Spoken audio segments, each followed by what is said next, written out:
Bartel yang disepakatan. Ini saya eh,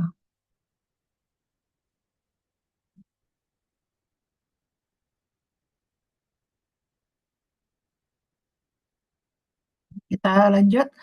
eh, Pertemuan hari ini kita membahas tentang turunan, ya. Ini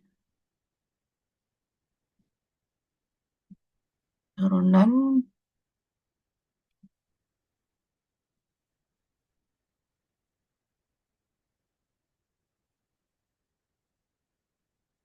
kita lihat eh,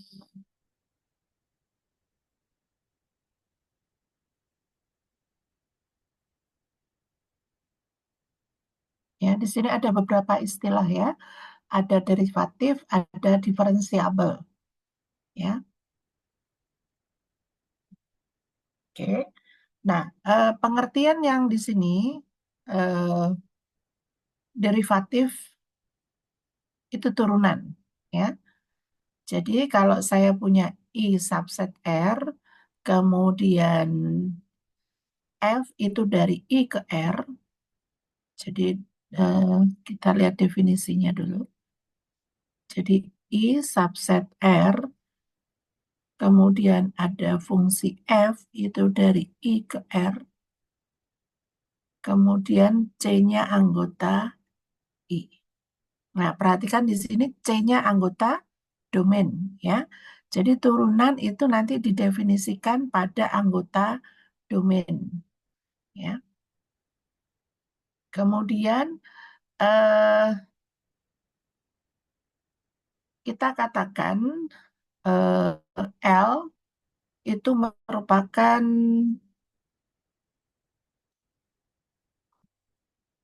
sini L anggota R, ya, disebut turunan dari F di C jika hanya jika. Nah, di sini kalau ngomongnya hanya jika, karena kita merujuk kepada definisi, sebenarnya ini biimplikasi, ya. Ini jika hanya jika, ya. Walaupun ditulisnya implikasi saja, tetapi karena dia definisi, maka ini ekuivalen, ya. Bentuknya adalah biimplikasi.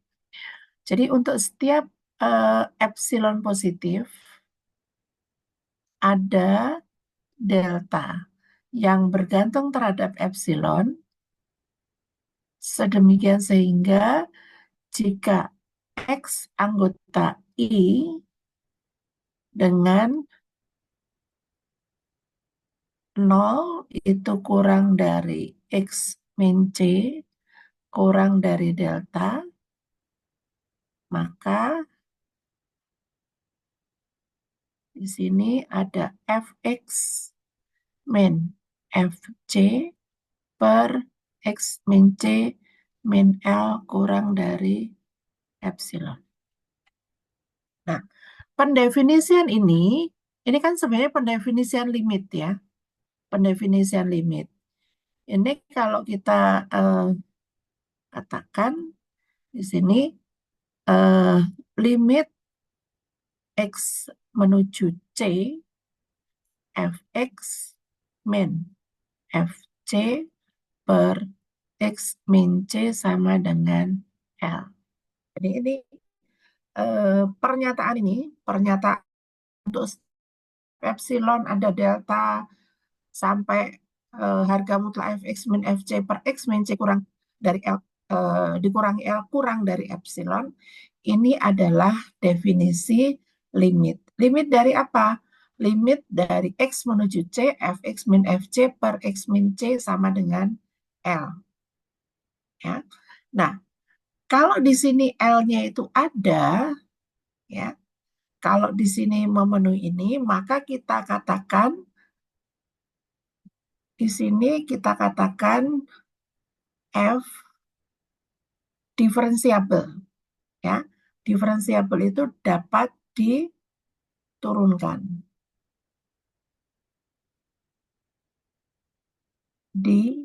C. Ya. F dapat diturunkan di C kalau ada L anggota R sehingga memenuhi ini. Ya. Nah, di sini Anda perhatikan bahwa F aksen C itu menyatakan nilai L-nya. Ya. Ini sama dengan L-nya tadi, sama dengan nilai limitnya. Sehingga kita bisa katakan eh, F aksen C, pendefinisiannya ini adalah limit X menuju C, Fx min Fc per X min C. Gitu.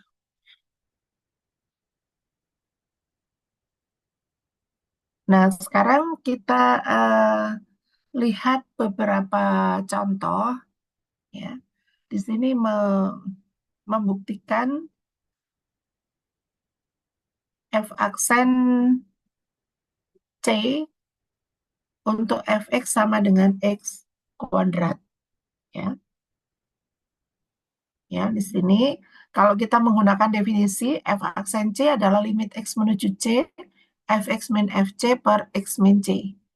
Nah, ini kalau kita jabarkan ini menjadi X min C kali X plus C. Gitu ya.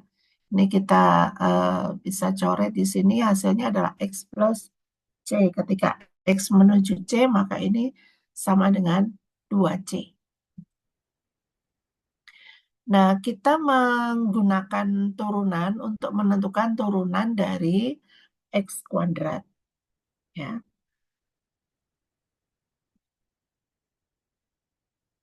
Oke. Nah, ini eh, kalau kita punya fungsi kontinu, ya, punya fungsi kontinu, apakah eh, apa? Apakah sifat-sifat yang bagus dari kalau saya punya fungsi kontinu? Ternyata ada di teorema 612. Jadi kalau dia punya turunan di T, maka dia kontinu di T. Tetapi ini tidak berlaku sebaliknya. Ya, di sini dikatakan eh kekontinuan ya, itu merupakan syarat eh, perlu tetapi bukan syarat cukup ya. Jadi kalau F punya turunan maka F kontinu. Ya, kita lihat buktinya di sini. Untuk setiap X anggota I, X tidak sama dengan C, kita punya Fx min Fc itu bisa ditulis sebagai Fx min Fc per X min C kali X min C. Ya. Nah, sedangkan kalau turunan ini ada, maka kita bisa mengaplikasikan teorema 424. Kita ambil limit kedua ruas ini. Ya. Jadi kalau kita ambil limit, masing-masing limit, nilai I-nya ini ada. Ya, karena ini ada, maka ini kita bisa pecah ya. Jadi limit Fx min Fc per X min C kali limit X min C X min untuk X menuju C. Gitu ya. Nah, ini adalah turunannya sama dengan, sorry, limitnya adalah F aksen C. Dan ini ada. Ya. Kemudian yang ini limit X menuju C, X min C ini nilainya sama dengan 0. Sehingga limit X menuju C, Fx min Fc sama dengan 0. Akibatnya limit X menuju C, Fx sama dengan Fc dan ini mengatakan bahwa F-nya kontinu di C. Nah, tetapi ini tidak berlaku sebaliknya. Jadi kalau F kontinu di C, ini tidak mengakibatkan F punya turunan di C.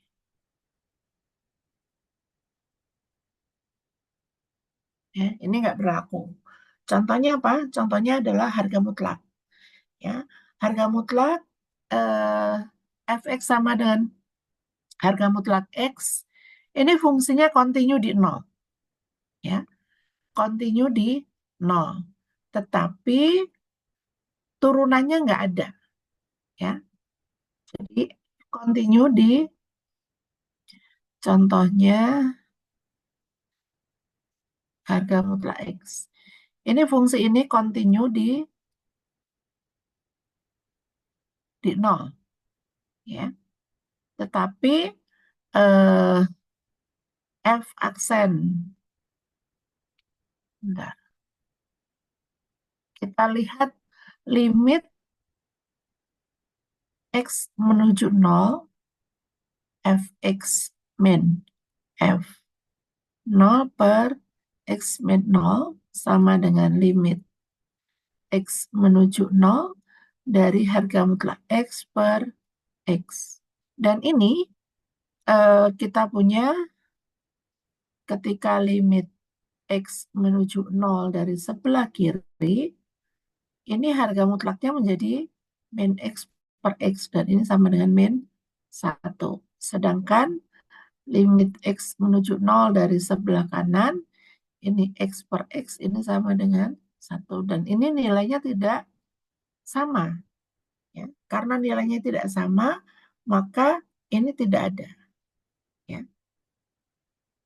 Jadi kita punya limit X menuju 0, Fx min F0 per X min 0 itu tidak ada. Kalau tidak ada, berarti akibatnya apa? F aksen 0 tidak ada. Ya.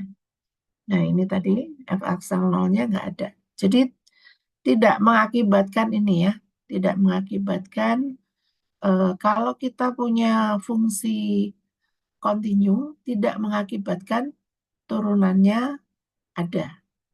Ya, kalau Anda perhatikan bahwa grafik dari fungsi harga mutlak itu kan bentuknya gini ya. Di sini dia nggak punya turunan. Ya, Anda perhatikan ini terjadi patahan gitu ya. Grafiknya kan patah ini. Ya, jadi fungsinya tidak continue. Nah, ini contoh fungsi continue dan tidak punya turunan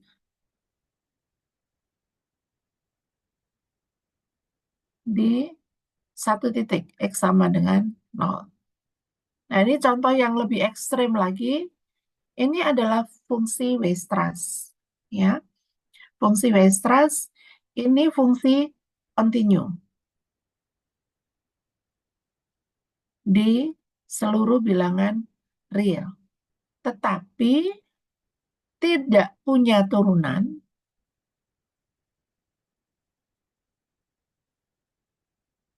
di seluruh bilangan real. Nah, Anda bisa bayangkan ya, kalau fungsinya itu nggak punya turunan di satu titik, dan garisnya patah gitu. Anda bisa membayangkan ini fungsinya continue tapi grafiknya tuh patah-patah. Ya, coba kita eh, ini apa? Lihat fungsi Weierstrass ya.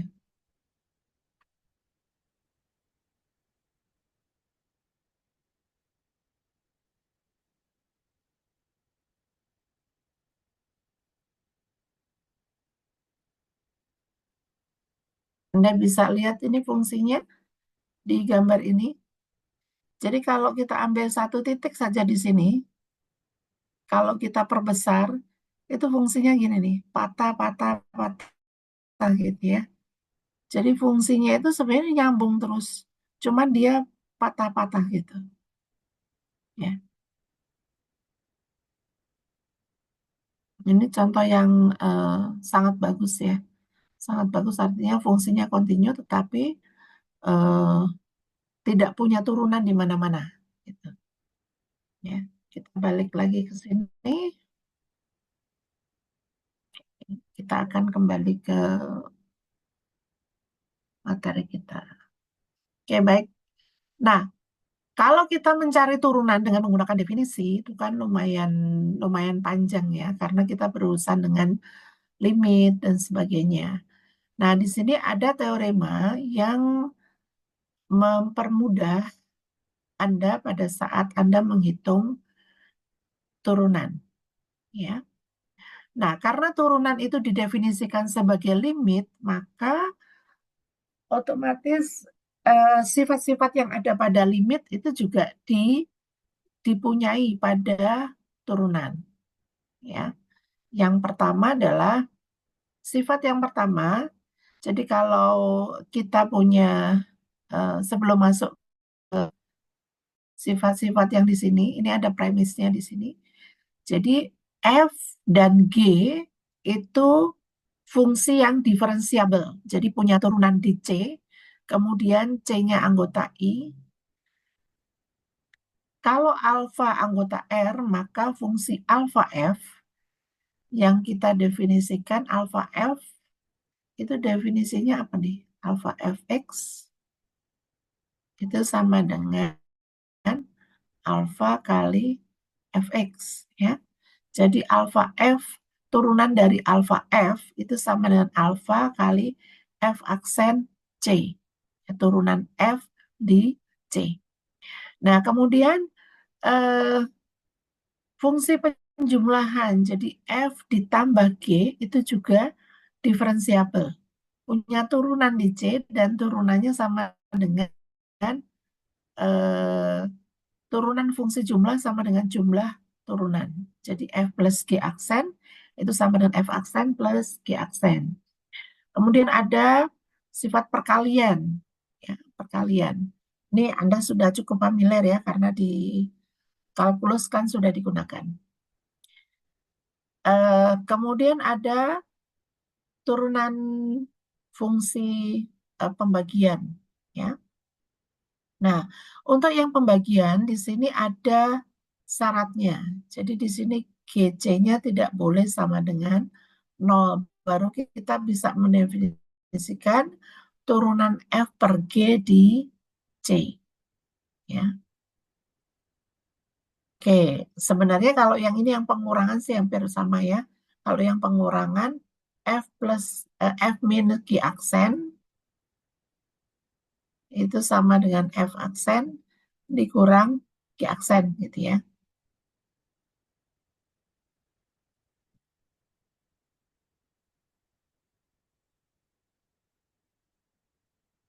Nah, akibat dari teorema 61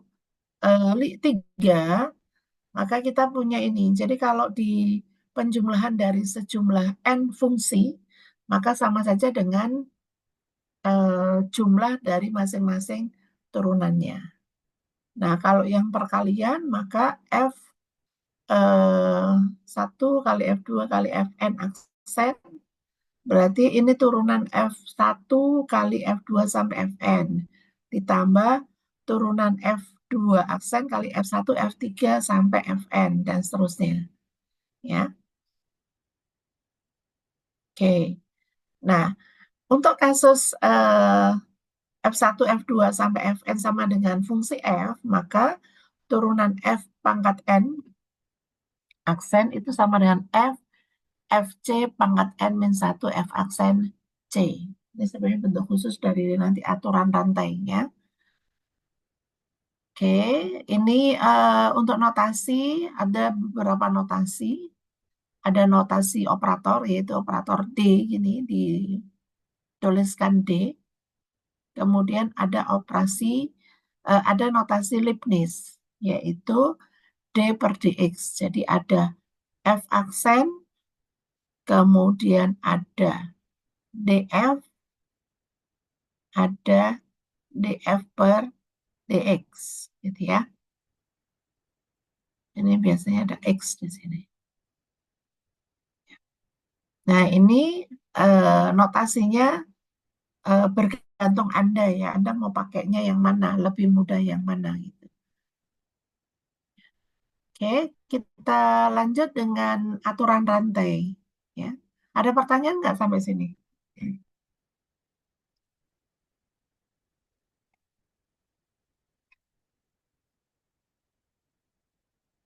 Tidak ada. Kalau tidak ada, kita lanjut dengan aturan rantai. Nah, tapi sebelum sampai pada aturan rantai ada teorema Kara-Teodori. Ya, teorema Kara-Teodori ini digunakan untuk membuktikan teorema yang digunakan pada aturan rantai. Ya,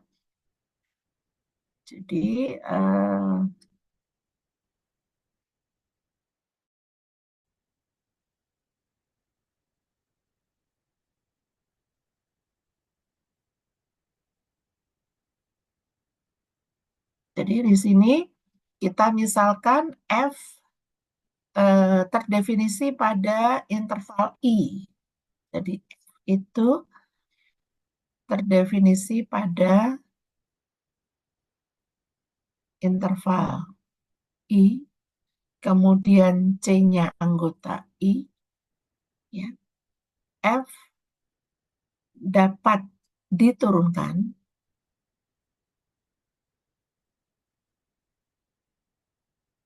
di C jika hanya jika ada fungsi ini, ya, pada I dan kontinu di C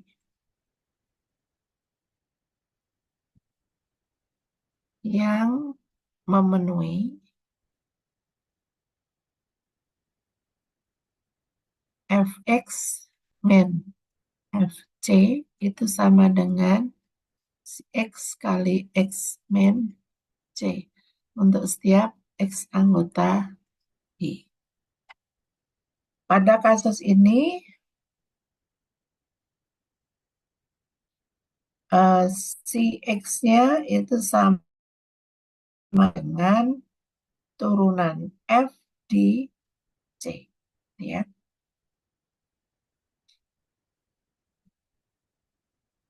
Nah, kita lihat bukti Kara-Teodori teoremnya. Ya.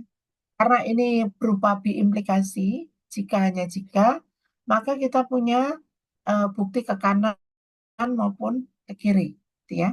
Ini sebagai pernyataan P-nya, ini sebagai pernyataan Q-nya.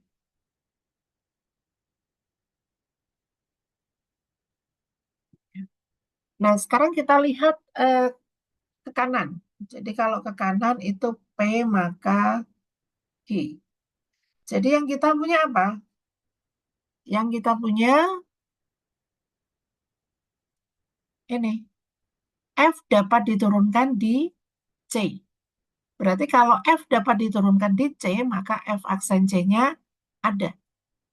Ya.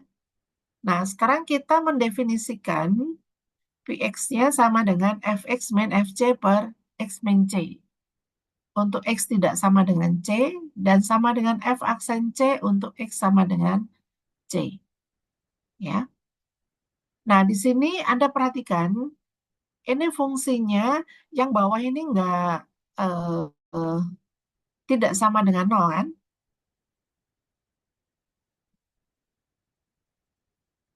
Yang bawah tidak sama dengan nol. Nah, sekarang kita punya F itu diferensiabel. Kalau F diferensiabel artinya apa? F-nya kontinu kan? Benar nggak F-nya kontinu? Iya, Bu. Ya, F-nya kontinu. Jadi fungsi ininya kontinu. Ya, fungsi ini kontinu. Kemudian karena fungsi ini kontinu dan limit X menuju C, si X sama dengan F aksen C, maka fungsi C ini juga kontinu di C. Ya, jadi ininya sudah didapat ya. Dia kontinu di C.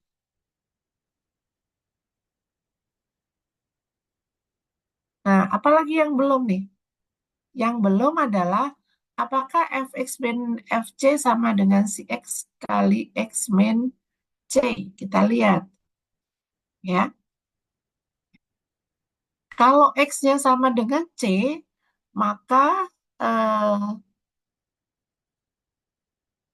si X-nya sama dengan F aksen C, ya.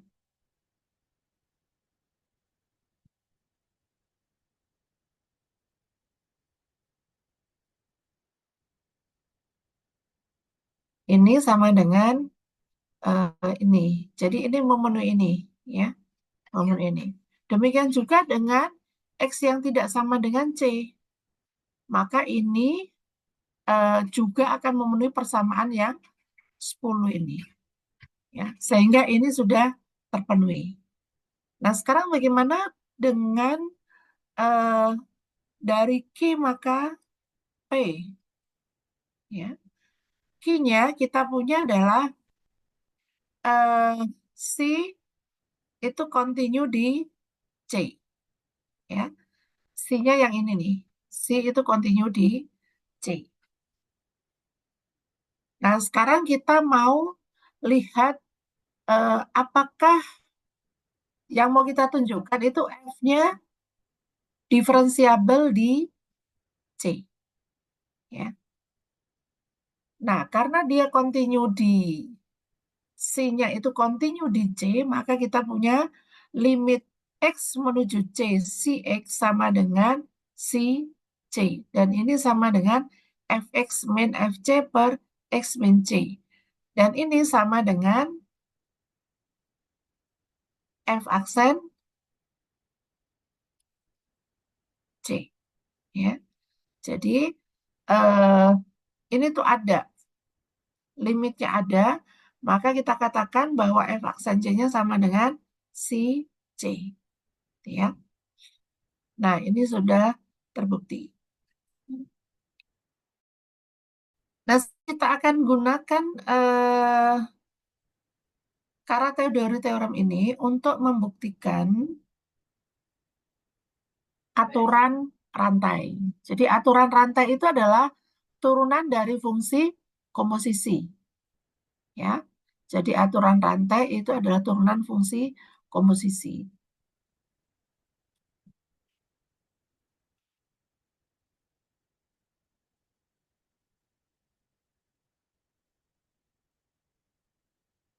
Nah, sebelum mencari turunan dari fungsi komposisi, berarti yang perlu kita perhatikan dulu yang pertama apa? Fungsi komposisinya harus ada dulu, ya. Jadi kalau kita mau mencari G komposisi F, turunannya di C. Jadi yang pertama kali yang harus ditentukan adalah yang pertama G komposisi F di C-nya ada. Apa syarat dari komposisi fungsinya ada? Apa syaratnya?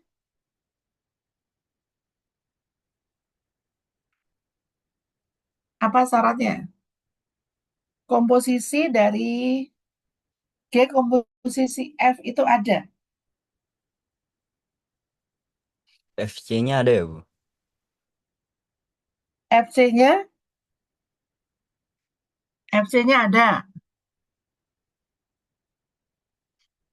Iya, Bu. FC-nya ada. Oke, terus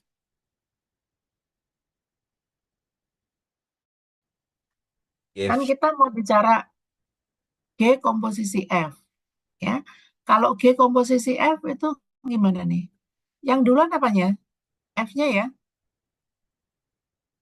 Di sini C, kemudian di sini F, di sini F, C. Kemudian baru kita bisa teruskan kan?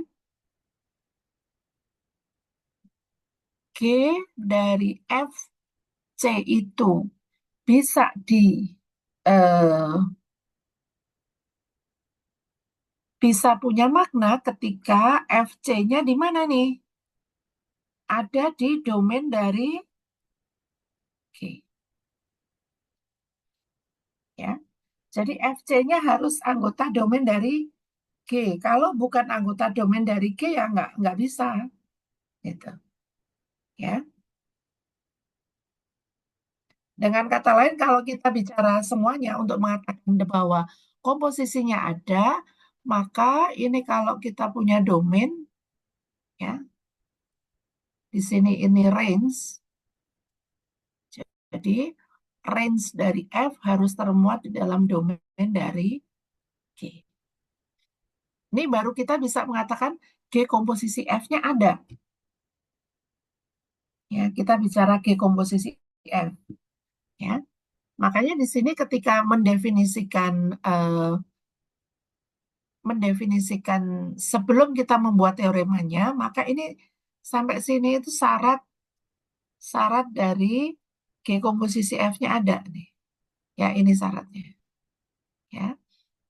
Fj itu adalah range dari F. Ya, karena F-nya domainnya adalah J. Ya. Range dari F itu adalah Fj. Di mana J-nya itu domain eh, bentar.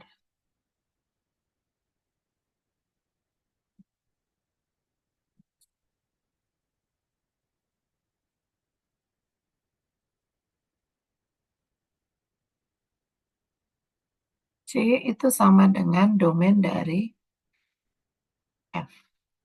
Ya. Jadi ini harus harus terpenuhi dulu ya. Ini harus terpenuhi dulu. Nah, makanya di dalam pernyataan sebelum masuk ke ini, ini syaratnya dulu, syarat bahwa komposisinya itu ada. Jadi kita tulis dulu ini, kita punya I, J-nya itu interval di R, kemudian G itu dari I ke R, dan J-nya itu, sorry, F itu dari C ke R. Itu fungsi sehingga Fj-nya itu termuat di dalam I. Ya. Dan kita punya C-nya anggota C. Nah, ini saya garis bawahi ya. Eh, ini adalah syarat untuk G komposisi F-nya ada. Ya. Makanya ini perlu ditambahkan ya. Nah, kemudian eh, jika F itu diferensiabel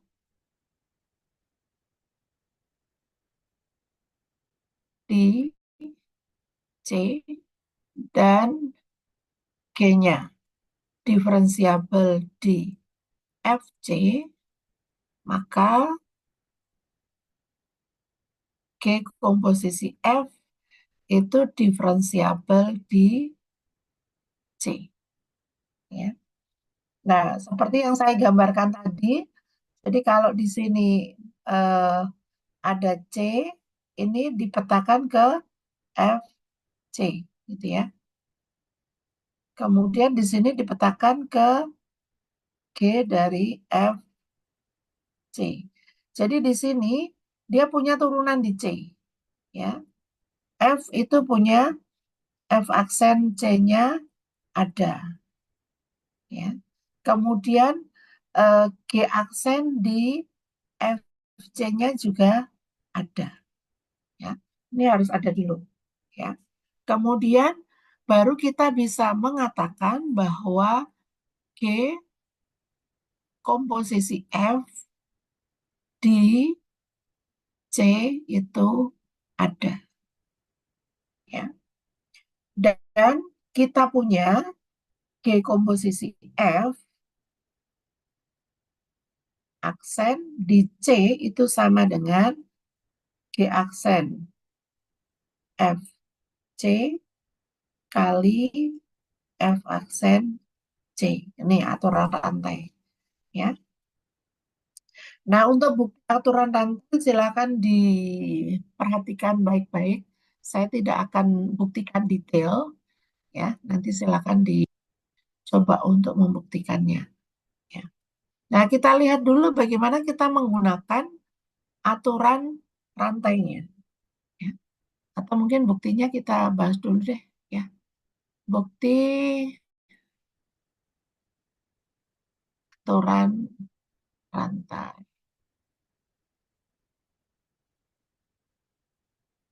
Nah, kita perhatikan di sini. Ini eh, yang kita punya ini. F diferensiabel di C, G diferensiabel di Fc. Ya, ini P-nya nih. P, ini P-nya. Ini pernyataan Q-nya. Ya. Nah, kita lihat Kara-Teodori teorem tadi. Di Kara-Teodori teorem, kalau eh, ini, jadi kalau F diferensiabel di C, nah, F diferensiabel di C, maka kita punya F diferensiabel di C. Maka ada C continue di C, sehingga Fx min Fc sama dengan C X kali X min C. Ya, ini kita punya ini. Ya, jadi karena eh, F itu continue di C, maka kita punya C itu continue di C, ya. Dan ini memenuhi Fx min Fc sama dengan Cx kali X min C, ya. Di mana Cx-nya itu sama dengan F aksen C, ya. Dan ini saya bisa tulis sebagai F aksen C X min C, ya. Nah, sekarang kita punya G aksen, G itu ada G aksen FC-nya ada, ya. G aksen FC-nya ada. Nah, ini maka ada katakanlah C gitu ya. C itu eh, continue pada I, ya. C itu continue di FC. Katakanlah FC-nya ini sama dengan, misalkan ini sama dengan D, gitu ya. Sehingga kita punya eh, G, Y min G. C itu sama dengan C, eh, C di G. Kemudian ini adalah Y min D, sorry, ini D. Nah, kita punya bahwa eh, ini itu sama dengan turunan di mana nih? Turunan di turunan di D. Ya, ini sama dengan turunan G di D. Mungkin saya ke sini saja biar enggak ini. Ya, kita punya G Fx min GFC sama dengan C dari Fx kali Fx min Fc. Ya, dan ini kita bisa lihat ini C komposisi F kali ini, yang ini sama dengan kita punya si X kali X min C, ya.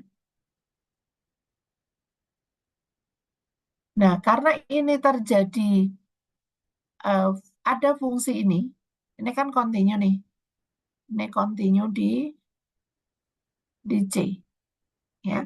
Karena continue di C, maka Berdasarkan Karateo-Deory teorem, maka turunan ini ada, ya.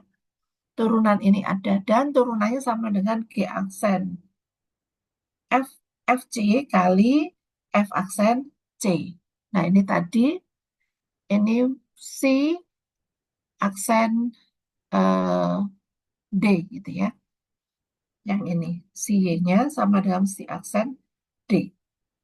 Dan ini si aksen D-nya adalah FC, eh, si X itu sama dengan PX-nya sama dengan F aksen C. Ini sama dengan ini ya.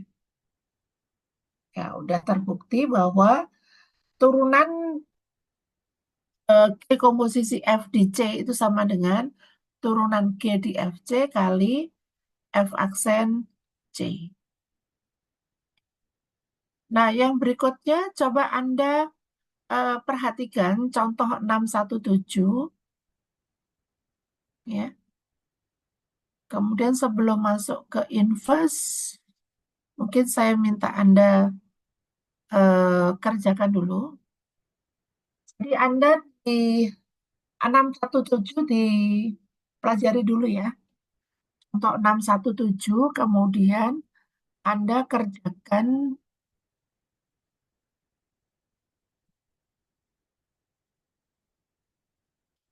ya, kerjakan exercise nomor satu. Nomor satu itu dia menggunakan definisi ya. Anda menggunakan eh, konsep limit tadi. Jadi nomor satu itu nomor satu C,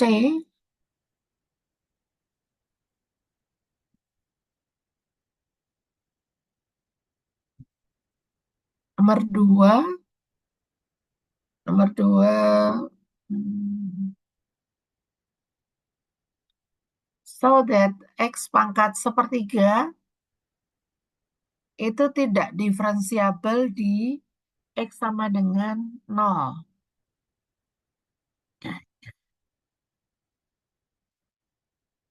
Nggak usah ini yang nomor dua.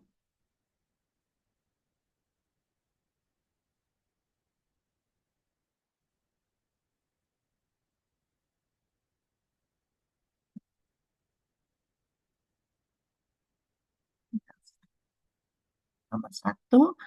Kemudian nomor empat, nomor lima.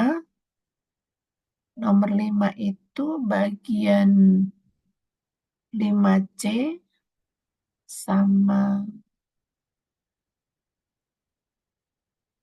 5 semuanya deh. Nomor 5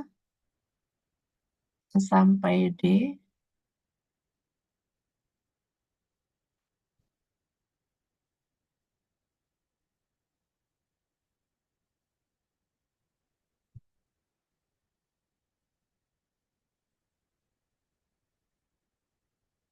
Kemudian nomor 7, nomor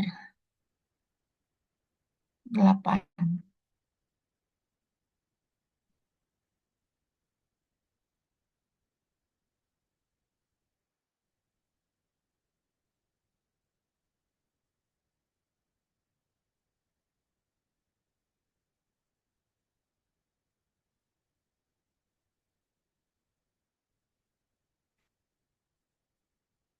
Nomor 11.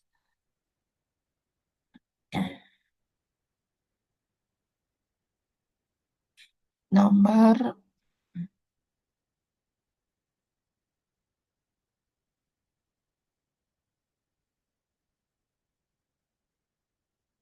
Oke, silakan dikerjakan ini ya.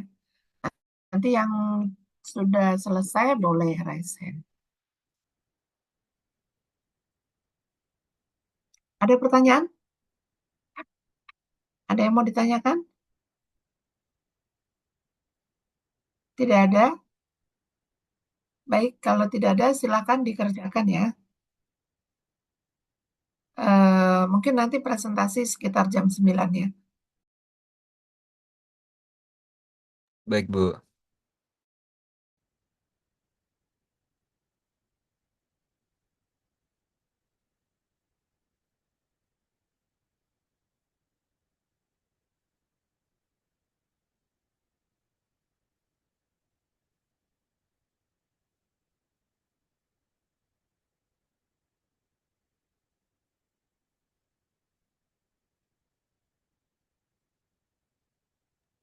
Apakah sudah kelihatan, Ibu?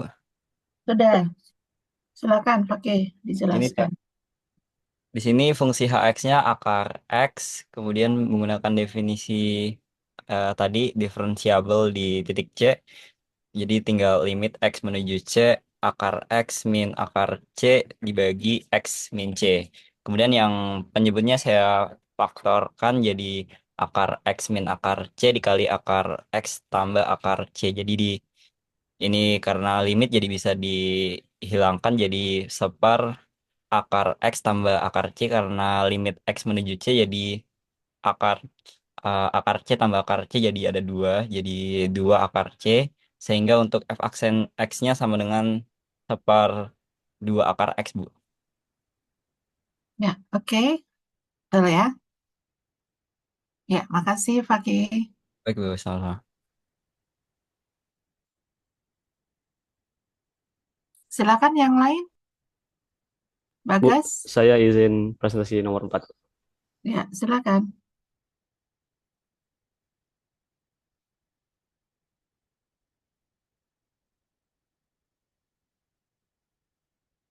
Baik, sini saya untuk nomor 4 biarkan f real ke real, didefinisikan untuk fx, x kuadrat untuk x rasional, dan fx sama dengan 0 untuk x irasional. Tunjukkan bahwa f dapat diturunkan saat x sama dengan 0 dan cari f aksen 0. Sini saya bentukkan fx-nya x kuadrat untuk x rasional dan 0 x irasional. Karena 0 dapat dibuat bentuknya menjadi 0 per b, di mana b bukan sama dengan 0, artinya 0 itu bilangan rasional. Kemudian di sini menurut menggunakan definisi derivatif, karena 0 bilangan rasional, maka saya ambil f0 itu sama dengan 0. Di sini saya untuk ngecek dua arah untuk f aksen 0-nya ketika fx-nya itu x kuadrat dan fx-nya itu 0. Didapat f aksen 0 untuk yang rasional, bilangan x rasional itu didapat limit x menuju 0, x sama dengan 0, dan yang irasional limit x menuju 0 dari 0 itu 0. Maka f dapat diturunkan di x sama dengan 0 dengan f aksen 0 sama dengan 0. Oke. Ya, baik. Udah betul ya. Anda menggunakan definisi untuk membuktikan, untuk mencari turunan F di 0. Ya, Ya, Bu. Terima kasih, Bu. ya. Oke, yang lain silakan.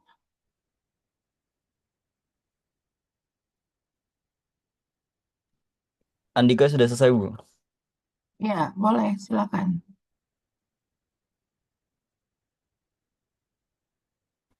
Saya izin presentasi nomor 1D, Bu. Soalnya Ya, mencari turunan sesuai definisi dari Kx sama dengan 1/akar X untuk X lebih besar dari 0. Menurut definisi, F aksen C itu sama dengan limit X menuju C dari Fx dikurang Fc per X min C. Jadi untuk soal ini, limit X menuju C dari 1/akar X dikurang 1/akar C dibagi X min C. Lalu yang bagian atas saya kurangkan jadi bentuknya akar C min akar X per akar X dikali akar C per X min C. Lalu saya ubah bentuknya menjadi akar C min akar X per X min C dikali akar X dikali akar C. Lalu kedua eh, pembilang dan penyebut saya kalikan dengan akar C ditambah akar X. Agar bentuknya berubah menjadi limit X menuju C untuk C min X per X min C dikali akar X dikali akar C dikali akar C plus akar X. Lalu karena itu bisa dicoret C min X dengan X min C-nya menjadi min 1, maka bentuknya berubah jadi limit X menuju C untuk min 1 per akar X dikali akar C dikali akar C plus akar X. Lalu saya substitusikan X sama dengan C-nya, jadi min 1 per akar C dikali akar C dikali akar C ditambah akar C. Lalu akar C tambah akar C kan C. Lalu akar C ditambah akar C itu 2 akar C. Maka menjadi min 1 per C dikali 2 akar C. Atau sama dengan min 1 per 2 C pangkat 3 per 2. Lalu maka turunan dari Kx adalah min 1 per 2x 3 per 2. Itu maaf, Bu, harusnya 2 per min 1 per 2x pangkat 3 per 2. Oke. Jadi X di situ ya. Ya, oke, makasih.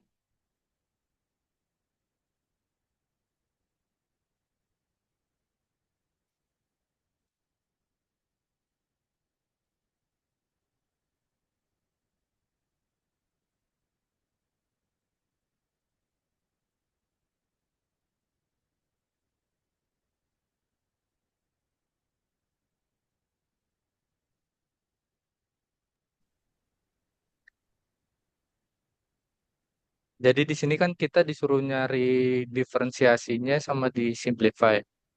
Untuk fx sama dengan x per 1 plus x kuadrat.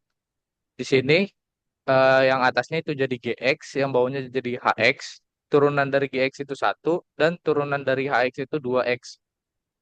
Kemudian maka turunan dari fx ini jadi hx dikali turunan gx dikurang turunan hx dikali gx per hx kuadrat. Kita masukin jadinya 1 plus x kuadrat dikali 1 dikurang 2x dikali x per 1 plus x kuadrat dikuadratkan. Nah, hasil yang atas itu jadi 1 min x kuadrat, hasil yang bawah jadi 1 plus x kuadrat dikuadratkan, Ibu. Oke, jadi ini Anda menggunakan aturan pembagian ya. Aturan pembagian di situ Anda GX-nya sama dengan X, HX-nya sama dengan 1 plus X kuadrat. Jadi H kali turunan G dikurangi H aksen kali G. Dia.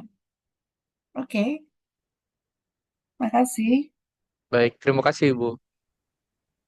Ya,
silakan.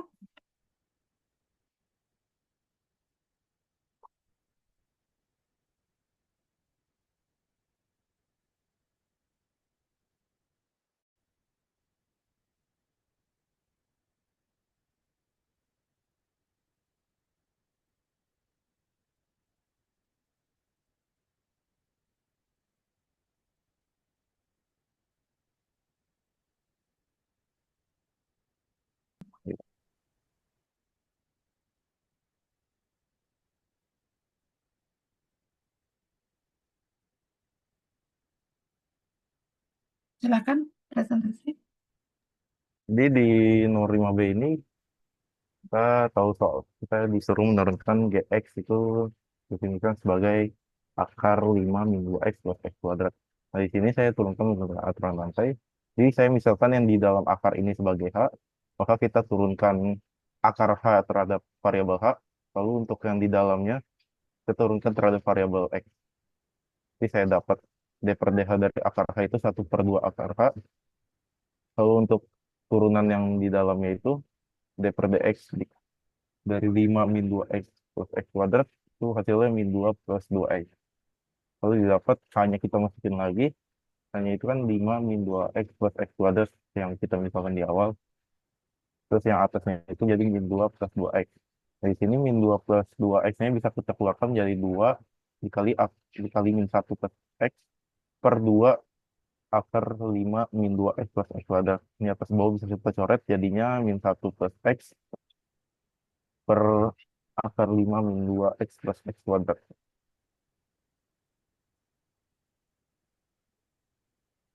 Oke, baik. Jadi menggunakan aturan rantai ya. Oke, makasih Alvin. Makasih. Ya.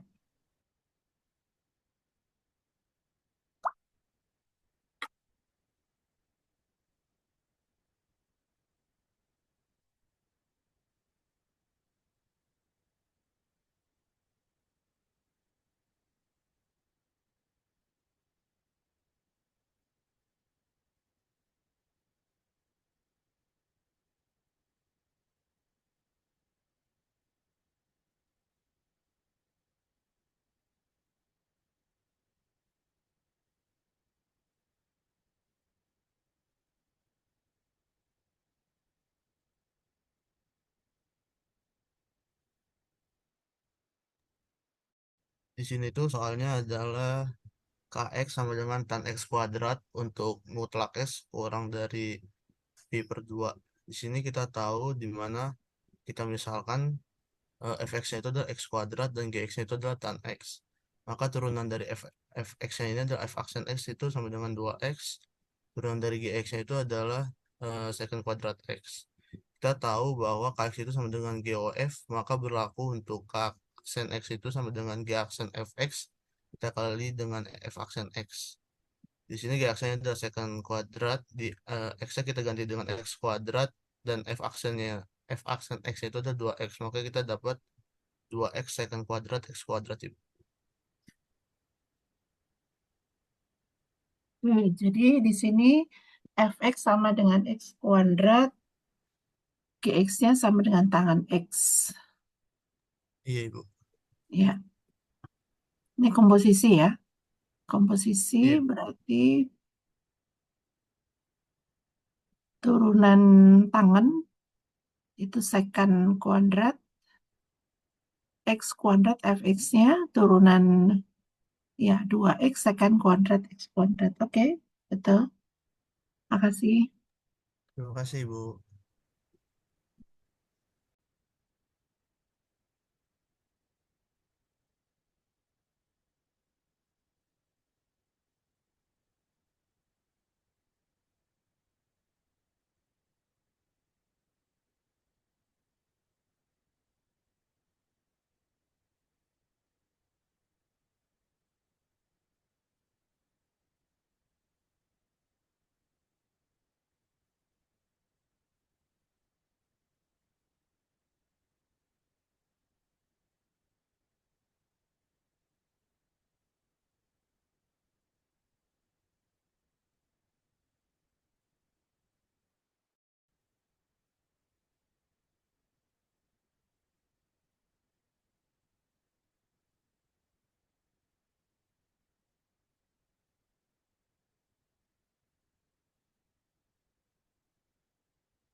Ibu, Ya, izin menjelaskan 8A, Bu.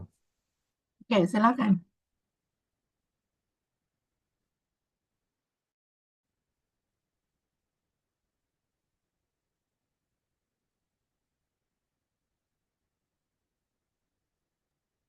Untuk soalnya kan mendiferensiabelkan fungsi fx.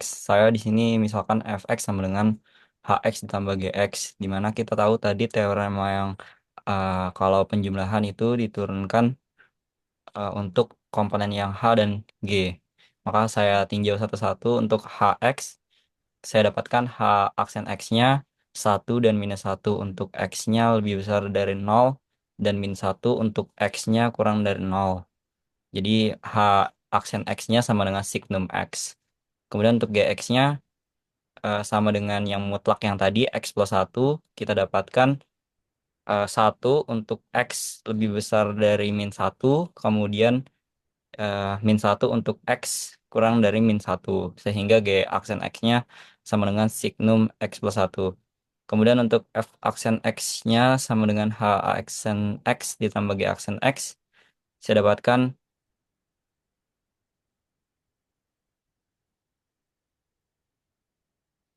1 tambah 1 untuk x-nya yang positif.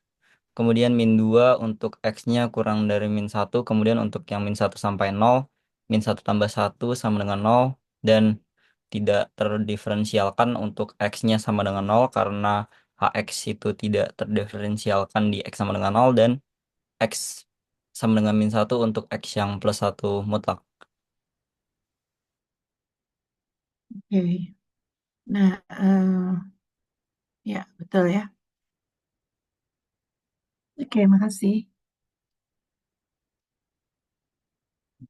Oke, baik.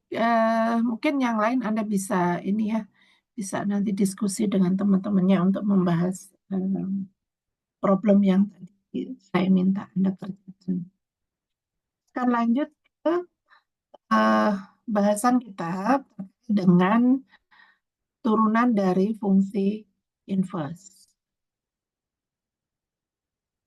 Ya.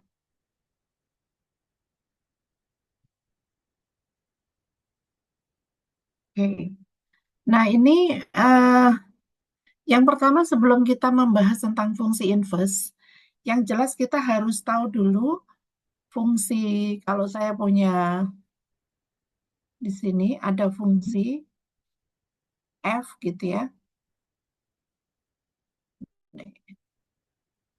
Maka kalau ini x saya petakan ke fx, maka kalau dari fx saya petakan ke x, ini adalah fungsi inverse-nya.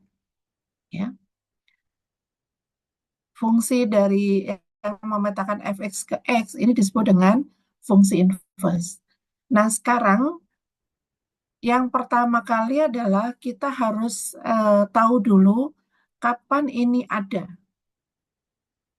Yang jelas yang pertama harus ada dulu gitu ya. Baru kita bisa menentukan fungsi inverse kalau saya turunkan itu sama dengan apa. Gitu. Ya. Nah, Anda sudah pernah belajar tentang fungsi inverse ya. Jadi fungsi inverse itu ada jika apa?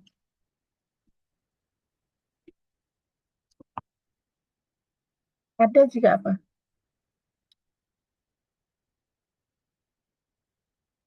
Enggak semua fungsi itu punya inverse ya. Contohnya kalau saya punya fx sama dengan x kuadrat. Ya. Kalau Anda lihat grafiknya, kan grafiknya begini. Ya. Grafiknya begini. Nanti kalau kita ini X, ini Y, ya. Ini kan anggota domain nih. Domainnya kan subset ini, sumbu X. Ini adalah range. Ya. Kalau inverse, yang domain itu menjadi range, nanti yang range itu menjadi domain. Jadi kalau saya gambarkan, grafiknya pasti begini. Dan ini bukan fungsi. Kenapa bukan fungsi?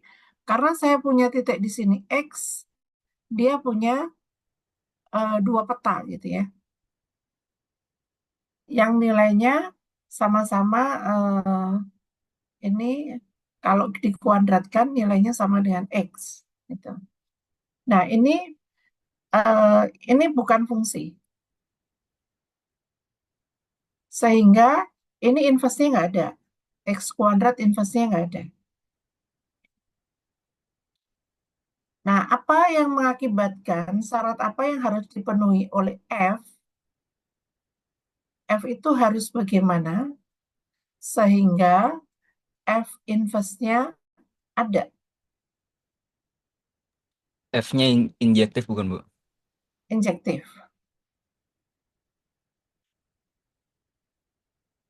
Ya. Jadi kalau F-nya 1-1 dari I ke R itu 1-1, maka F inverse-nya itu ada. Tapi F inverse-nya itu didefinisikan dari range F ke I. Jadi bukan seluruh daerah kodomain, tapi dari range F ke I. Ya. Jadi ini yang mengakibatkan 1-1. Biasanya kalau mau ini seluruh kodomain, maka F-nya harus bijektif dulu. Harus 1-1 dan pada. Gitu ya. 1-1 dan pada baru kita bisa, kalau F-nya 1-1 dan pada, maka F inverse-nya, ini kalau bijektif, maka F inverse-nya itu baru dari R ke I. Bedanya di sini ya.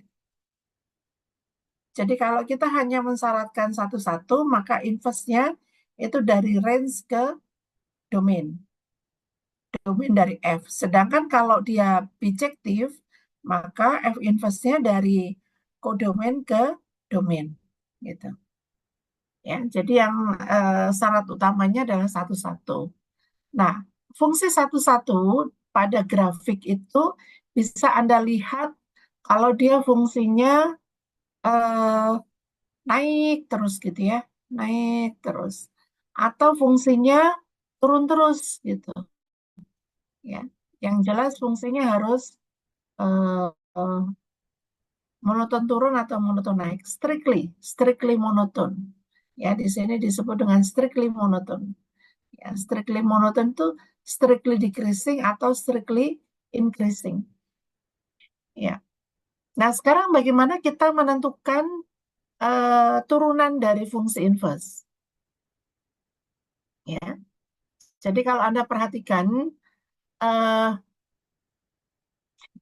K itu inverse dari F, maka G dari Fx itu sama dengan X. Kembali lagi, gitu ya. Jadi G dari Fx sama dengan X. Ini kan G komposisi F, X, gitu ya. Sama dengan X.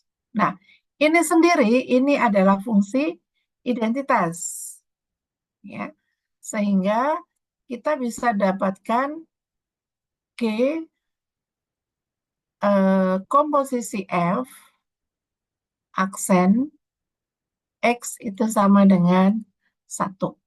Dan ini kita tahu bahwa ini sama dengan G aksen F X dikalikan F aksen X sama dengan 1. Ya. Kalau kita nyatakan G aksen, Fx itu sama dengan D, maka kita punya turunan itu di D sama dengan seper F aksen di X, gitu ya. Nah, ini yang tertuang di dalam teorema ini, ya, teorema 618. Jadi turunan dari F inverse di C itu sama dengan seper F aksen C atau seper F aksen G D, gitu ya.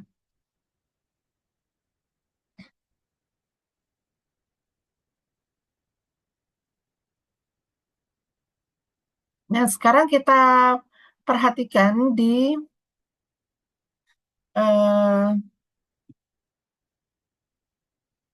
teorema 619. Coba Anda baca dulu teorema 619. Teorema 619 dengan teorema 618 itu bedanya apa? Ya, coba silakan ini dibaca dulu bareng 10 menit gitu ya. Saya ingin Anda menjelaskan perbedaan antara teorema 617 dengan 618. 618 dengan 619. Oke, ini saya subshare ya. Silakan saya kasih waktu 10 menit sampai 9.47 ya. Untuk yang berikutnya, kita akan lanjut perkuliahannya pertemuan minggu depan. Kita masuk ke teorema ini ya. Teorema yang berkaitan dengan turunan. Di sini, bentar. Oke, ada mean value theorem. Jadi teoremanya ada banyak di sini ya.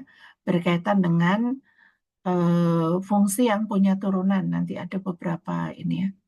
Terkait dengan nilai ekstremum juga. Nilai maksimum minimum dari suatu fungsi. Oke, baik. Terima kasih semuanya. Saya akhiri perkuliahan kita hari ini. Sampai ketemu lagi di minggu depan. Assalamualaikum warahmatullahi wabarakatuh. Waalaikumsalam. Waalaikumsalam warahmatullahi Terima kasih, Bu. wabarakatuh. Terima kasih, Oh iya, Ibu. minggu depan kita ada ring apa luring ya? Online, Ibu. Online. Oke. Baik. Baik, terima kasih, Bu. Ya, makasih. Assalamualaikum.